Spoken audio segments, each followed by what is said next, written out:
굿모닝 여러분, 실리콘밸리 목사 백봉기입니다. 오늘도 주님과 함께 행복한 교회, 화목한 가정, 형통한 기업 세우시기를 축복합니다.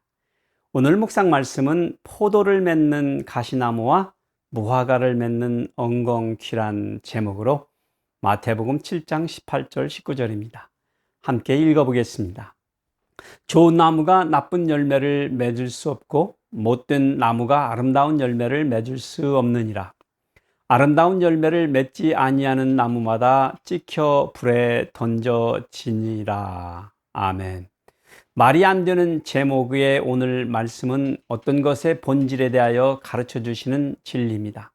그러니까 겉만 번지르르한 것들이 그 마지막 심판 때에는 그들의 진짜 본질을 드러내게 될 것이므로 거짓말장이 불법하는 자 그리고 어리석은 자를 조심하라고 경고해 주시는 말씀입니다. 첫 번째로 나쁜 열매를 맺는 거짓 선지자들을 조심하라 하십니다. 그렇습니다. 나쁜 나무, 거짓 나무는 아예 품종이 다른 나무로 다른 열매를 맺습니다. 그런데 이게 사실 쉽지 않은 게 그들 거짓 선지자들이 순한 양의 옷을 입고 나타나기 때문입니다.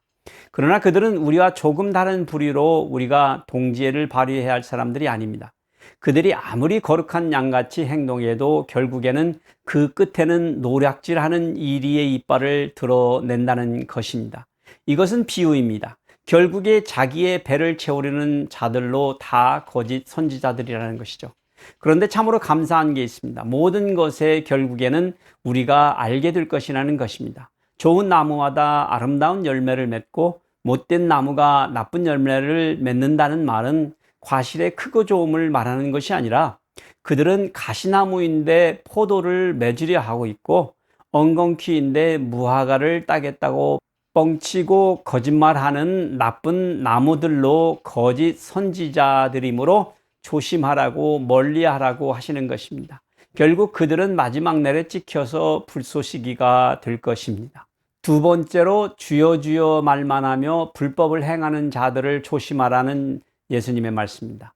예수님은 나더러 주여 주여 하는 자와 하늘에 계신 내 아버지의 뜻대로 행하는 자를 비교하시면서 누가 천국에 거하는 자인지를 밝혀주십니다.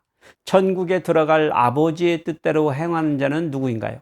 내 아버지의 뜻은 아들을 보고 믿는 자마다 영생을 얻는 이것이니 마지막 날에 내가 이를 다시 살리리라고 한 요한 사도가 요한복음 6장 40절에 정확하게 증거하고 있습니다.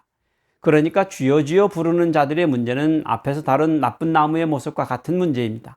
가시나무가 포도를 맺으려 스스로를 속이는 것처럼 그렇게 한다는 것이죠. 아무리 그들이 주여 주여 부르며 선지자 노릇하며 귀신을 쫓아내며 능력을 행한다 할지라도 그들이 예수님을 진정으로 주님으로 믿고 인정하지도 않는 자들이기에 그들이 하는 모든 것이 불법을 행하는 것이라는 것이죠. 그러니 주님은 그때 내가 너희를 도무지 알지 못하니 불법을 행하는 자들아 내게서 떠나가라 하시며 그들을 부인하실 것이라는 것입니다.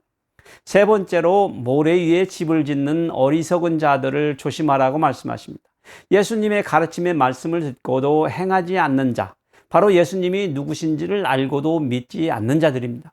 그러니 듣고 행하지 않는 그들은 결국 모래 위에 집 지은 자들과 같이 어리석은 자들입니다. 그러니 결국에는 그들의 집은 창수로 무너져 내릴 것이라는 것이죠. 그렇습니다. 나쁜 열매를 맺는 거짓 선지자, 주여 주여 부르며 불법을 행하는 자, 모래 위에 집을 지은 어리석은 자들 다 같은 부류의 사람들입니다. 예수님을 믿지 않는 자들입니다. 하나님 아버지의 뜻대로 행하지 않는 자들입니다. 양의 탈을 쓴 자들로 마지막 날에 그 본질이 드러날 것입니다. 그들의 최후는 불구덩이에 던져지고 주님께 부인을 당하고 창수에 무너져 내릴 것입니다. 그러니 여러분, 오늘 주님의 말씀 따라 우리가 하나님 나라의 백성된 기쁨을 온전히 누리시는 하루 되시기를 축복해 드립니다. 주님과 함께 행하영